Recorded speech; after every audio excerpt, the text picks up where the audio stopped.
Suatu malam Nabi Muhammad SAW antara tidur dan jaga, tiba-tiba dua malaikat datang kepada beliau, mengambil badannya secara fisik, lalu membedahnya untuk kesekian kalinya. Ternyata Nabi dibedah dalam hadis minimal 2 kali, dan diperjalankan menurut ahli hadis Imam Ibnu Hajar sebanyak 5 kali. Inilah perjalanan yang paling jelas, yang paling disebutkan kata wah, subhanalladzi asra bi'abdihi laila. Kata subhana dalam bahasa Arab itu tidak hanya berarti maha suci. Maha suci itu terjemah, naklul makna, penerjemahan secara harfiah.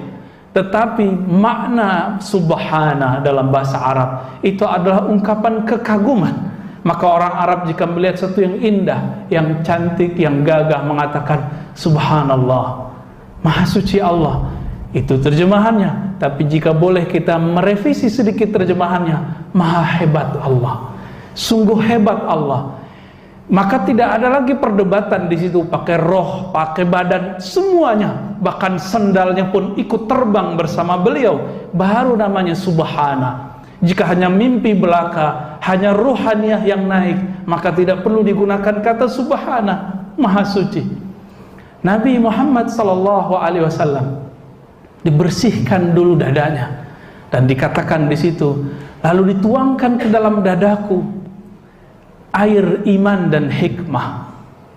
Inilah kemudian menjadi imunnya Rasulullah, kekuatan batinnya Rasulullah untuk mengharungi perjalanan rohani yang panjang. Dan di kalimat itu dikatakan kata kunci asra, dialah yang memperjalankan. Diberikan satu kendaraan yang bernama buraq. Buraq ini bahasa Arab, satu akar kata dengan kata barq, yang berarti kendaraan yang kecepatannya seperti kilat. Dan kita coba lihat, jika ada petir halilintar, suaranya datang belakangan, tapi cahayanya sampai lebih dulu. Kenapa? Kecepatan cahaya itulah lebih kurang.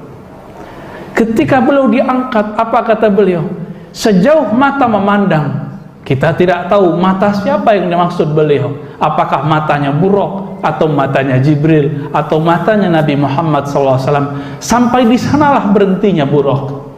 Dan di dalam perjalanan itu belum melihat Nabiullah Musa yusalli fi qabri.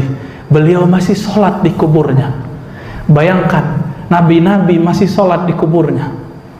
Untuk apa sholat itu? Tentu tidak cari pahala, karena di kubur sudah tidak ada beban. Maka sholatnya para wali, para nabi di kuburnya untuk taqarrub ilallah, supaya mendapatkan derajat yang lebih tinggi lagi. Dan yang paling ajaib, Bapak Saudara, makan Allah, ketika Nabi memarkir buraqnya, memasuki Masjidil Aqsa, masjid yang disebut masjid jauh. Aqsa berarti abad, jauh dibandingkan orang Mekah ke Mekah, orang Mekah ke Al-Baitul Haram. Akhirnya ketika Nabi masuk, di sana ada 124.000 nabi. Semuanya ingin menjadi makmum Rasulullah Sallallahu Alaihi Wasallam. Karena itulah kesempurnaan para nabi-nabi terdahulu. Mereka sempurna jika bermakmum kepada Nabi Muhammad Sallallahu Alaihi Wasallam. Cerita ini sangat panjang, tapi lebih kurang kami ingin mengambil 2 pelajaran saja dalam hadis ini. Hadis Sahih Bukhari, Muslim, Abu Daud, Tirmizi, dan hampir semua imam kita meriwayatkannya. Yang pertama, jika sholat ini ingin menjadi warisan Isra dan Mi'rajnya Nabi, maka bersihkan kolbu, jangan hanya membersihkan pakaian. Buang kesombongan, kebencian cuma karena perbedaan faham atau perbedaan strata.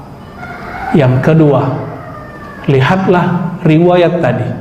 Nabi Muhammad masih melihat arwah-arwah para nabi, dan mereka masih ingin disempurnakan. Dan yang ajaib apa? Yang sudah wafat itu bermakmum kepada seorang imam yang masih hidup secara fisik. Maka pada hakikatnya, Bapak Saudara makan Allah, kematian itu hanya perpindahan alam.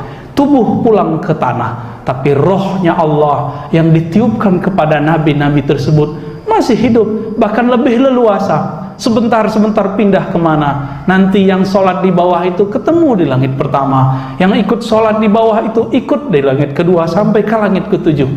Ini bukti terkuat, dalil dan hujjah paling jelas bahwa ruh para nabi, ruhnya orang-orang suci tidak pernah mati di sisi Allah. Bal ahya'un inda rabbihim yurzaqun. Itulah statement dari Allah, mereka masih hidup di sisi Allah. Maka bersolawatlah kepada mereka, sampaikan salam kepada mereka, mereka pasti menjawabnya.